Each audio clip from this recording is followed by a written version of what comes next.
Dan beliau berbicara tentang sifat seorang penuntut ilmu dan adab-adab yang harus dimilikinya. An ya'lama anna Allah azza wa jalla farada alaihi ibadatah. Maka seorang murid penuntut ilmu hendaknya mengetahui bahwasanya Allah azza wa jalla zat yang maha agung, zat yang maha mulia, farada alaihi ibadatah, mewajibkan atas murid tadi ibadah kepadanya. Wal ibadatu la takunu illa bil ilmi, dan ibadah tidak akan tegak dengan baik kecuali dengan ilmu. Maka untuk apa berarti? Untuk benar, untuk supaya lebih sempurna ibadah. Lalu sudah belajar ilmu, tidak beribadah kepada Allah dengan ilmu yang dipelajari, maka tercela orang ini. Jadi banyak tugasnya, udah buyung ya. Tugasnya banyak setelah ngaji ya, ngafalin. Dan mungkin bisa sekali ditulis, dibawa ke pasar, waktu longgar ngafalin doa. Kenapa? Saya sudah tahu di akhirat besok saya akan ditanya tentang ayat yang sampai kepadaku, tentang doa amal yang sampai pada. Dan itulah para sahabat salafun saleh dulu takut, nanti jangan-jangan besok di akhirat ayat perintah ini datang padaku, kamu sudah membacaku, menghafalkanku, tapi kenapa kamu tidak mengamalkan aku? Ayat-ayat larangan datang kepadanya menuntut, telah sampai kepadamu diriku, kamu sudah membacanya, kamu sudah menghafalnya, kamu pun sudah menyampaikan ke yang lain, tapi kenapa kamu masih mengerjakan?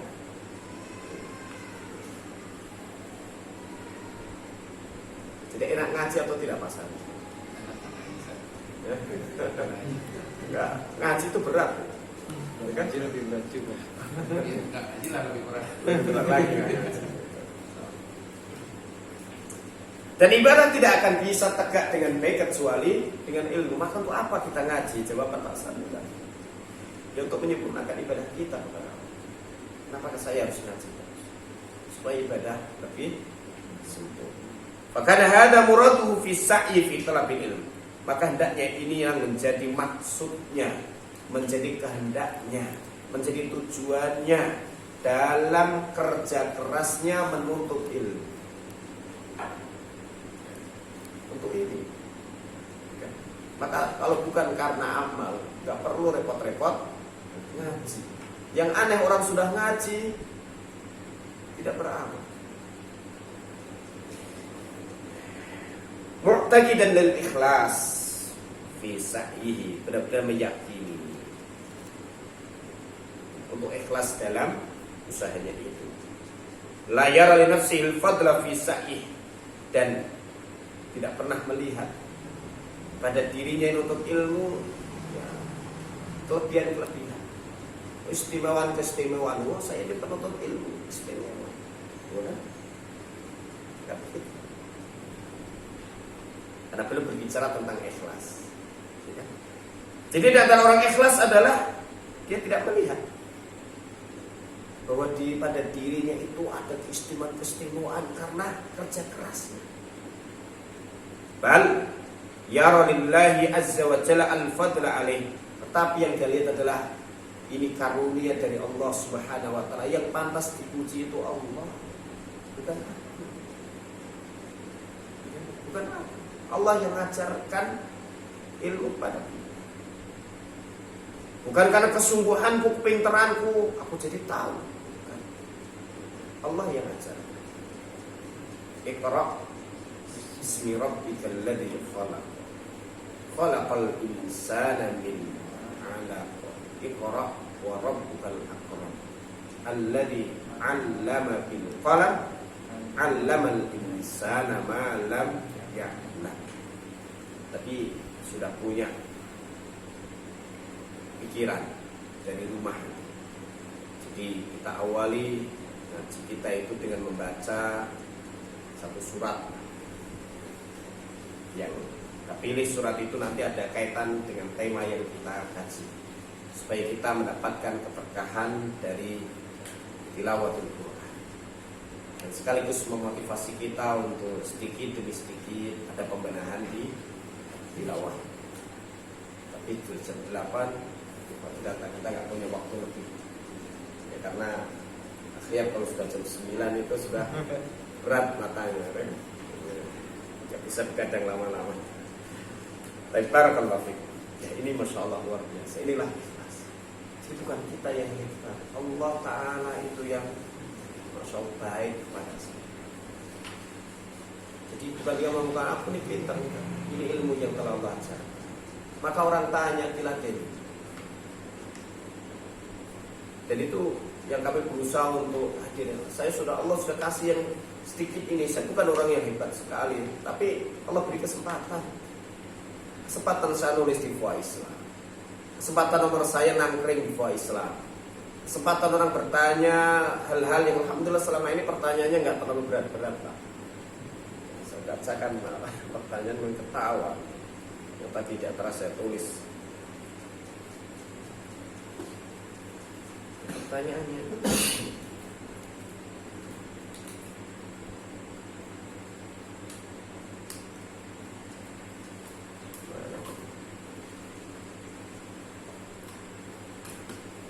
Assalamualaikum Pak, mau tanya soal mandi wajib. Apakah anus atau lubang saat BAB dalamnya itu harus dibasuh? Saya kesulitan soal itu karena susah dan juga kesulitan. Apakah cukup membasuh bagian luar saja? Ini soal mandi wajib dihubungkan dengan itu. Saya sudah mencobanya tapi kesulitan untuk bagian dalam. Kadang ada orang berpikir sangat dalam-dalam sekali. Kita jawab ya, cukup dibasuh bagian luar dari tubuh. Air diratakan seluruh tubuh bagian luar. Nggak usah sampai masuk ke dalam-dalam. Dalamnya seberapa? Mereka lagi jawaban. Ini pertanyaan. Ya. Ini bukan kita yang hebat bisa menjawab, enggak. Allah Ta'ala yang berikan kesempatan untuk kita bisa memberikan jawaban kepada orang yang sedang butuh pengetahuan. Ya. Menyentuh mani apakah berhadas besar Pak? Apakah doa setelah mandi wajib harus dilakukan? Maksudnya apakah doa setelah wudhu untuk mandi wajib ini harus dilakukan? Ya ini sebagian pertanyaan. Kalau dirut lagi pertanyaannya banyak. Dan harus tanda kutip dijawab dia sudah tanya. Ini baru satu dari dua. Belum lagi yang muncul di Madani TV. Ya, besok login Pak. Dialog interaktif pagi jam 7 sampai setengah 9. Saya temani dengan host untuk menjawab pertanyaan-pertanyaan. Walaupun kita punya tema berseri tentang 33 kiat sholat khusyuk ya, dari karya Syekh Al-Munajjid, tambahkan dari keterangan-keterangan yang lain ya, kemarin tentang ragam bacaan saat sujud ya. Besok ragam bacaan duduk di antara dua sujud. Ada berapa bacaan rukuk? Ada berapa bacaan sujud? Ternyata banyak. Kalau kita baru minta subhana rabbiyal adzim wa bihamdih itu baru satu. Minimal ada 5, bahkan saat dikumpulkan bisa sampai ada 6 dalam rukuk. Dalam sujud lebih banyak lagi, tambah doa-doa dalam sujud. Dan semua itu ajaran yang dibawa Rasulullah Sallallahu Alaihi Wasallam. Maka meragamkan bacaan itu diantara hikmahnya adalah kita menghidupkan sunnah Rasulullah Sallallahu Alaihi Wasallam. Kalau nggak kita yang akan menghidupkan, siapa lagi? Kalau kita tidak mempelajari, mengamalkannya, lama-lama punah dan hilang, tidak lagi dikenal oleh umat ini. Bagaimana juga mudah bagi Allah untuk memusnahkan manusia dan memunahkannya. Dan ancaman Allah kepada manusia adalah Allah akan memunahkan mereka, menjadikan mereka punah dari muka bumi ini. Sekelompok kaum, lalu Allah datangkan kaumnya. Dan kemarin sudah mengumpulkan beberapa ayat-ayat yang menjelaskan tentang, ini baru ditulis di coret-coret, bahwa salah satu ancaman Allah Ta'ala kepada umat manusia yang menyimpang dan tidak mau memperjuangkan dan membela agama Allah adalah Allah akan jadikan mereka itu musnah. Maka di antara sebab yang Allah akan musnahkan sampai orang-orang Islam adalah ketika mereka tidak mau berjihad di jalan Allah dan mereka tidak mau lagi berinfak fi sabilillah. Itu dalam surah Al-Maidah ayat 54 dan satu lagi dalam surah At-Taubah ayat berapa? Itu ancaman Allah kepada orang beriman. Sampai mungkin orang beriman, orang-orang Islam itu Allah musnahkan satu generasi, lalu Allah datangkan generasi pengganti yang lebih baik. Ya ayyuhalladzina amanu may yartadda minkum an dini fasawfa ya'tillahu biqaumin yuhibbuhum wa yuhibbunah. Orang beriman di surga Allah jika sampai berani murtad, sampai membelot dan menjilat kepada orang kafir. Ya. Diawali dari Al-Maidah ayat 51. Dan kondisi ini yang terjadi di negeri ini. Maka kita masih menunggu orang-orang yang mau komitmen bersungguh-sungguh untuk berjihad di jalan Allah. Fasawfa ya'tillahu biqaumin yuhibbuhum wa yuhibbuna. Allah akan datangkan kaum pengganti yang Allah cintai mereka, mereka pun mencintai Allah Ta'ala. Lurus tauhidnya, lurus niatnya untuk Allah Subhanahu wa Ta'ala. Adillatin 'alal mu'minin, lemah lembut kepada orang beriman. Kalau sekarang ini galak orang Islam terhadap sesamanya. Sampai orang Islam itu benci sekali dengan Taliban. Apa salahnya penduduk asli Afghanistan yang mereka paham agamanya dan Islam di sana itu bertahun-tahun dan berjaya di sana, datang penjajah yang ingin memurtadkan mereka, merubah keyakinan yang telah mereka pegang, lalu ingin dirampas kekayaannya, dan mereka berjuang mati-matian untuk mengusir penjajah-penjajah itu. Lalu orang Islam di kita ikut-ikutan uji. Lihat ini yang terjadi. Hati-hati oleh kita.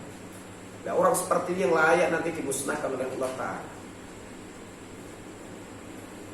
Dan tegas kepada orang kafir, jahat perilakunya, ya kan? Merusak di muka bumi ini. Dan mereka berjihad di jalan Allah dan tidak takut dengan celaan orang mencela. Jadi komitmen kalau ini kebenaran, ya dia akan terus pegang itu dan terus akan perjuangkan. Dari mana dia tahu itu kebenaran? Dari mana? Dari ilmu. Dari ilmu.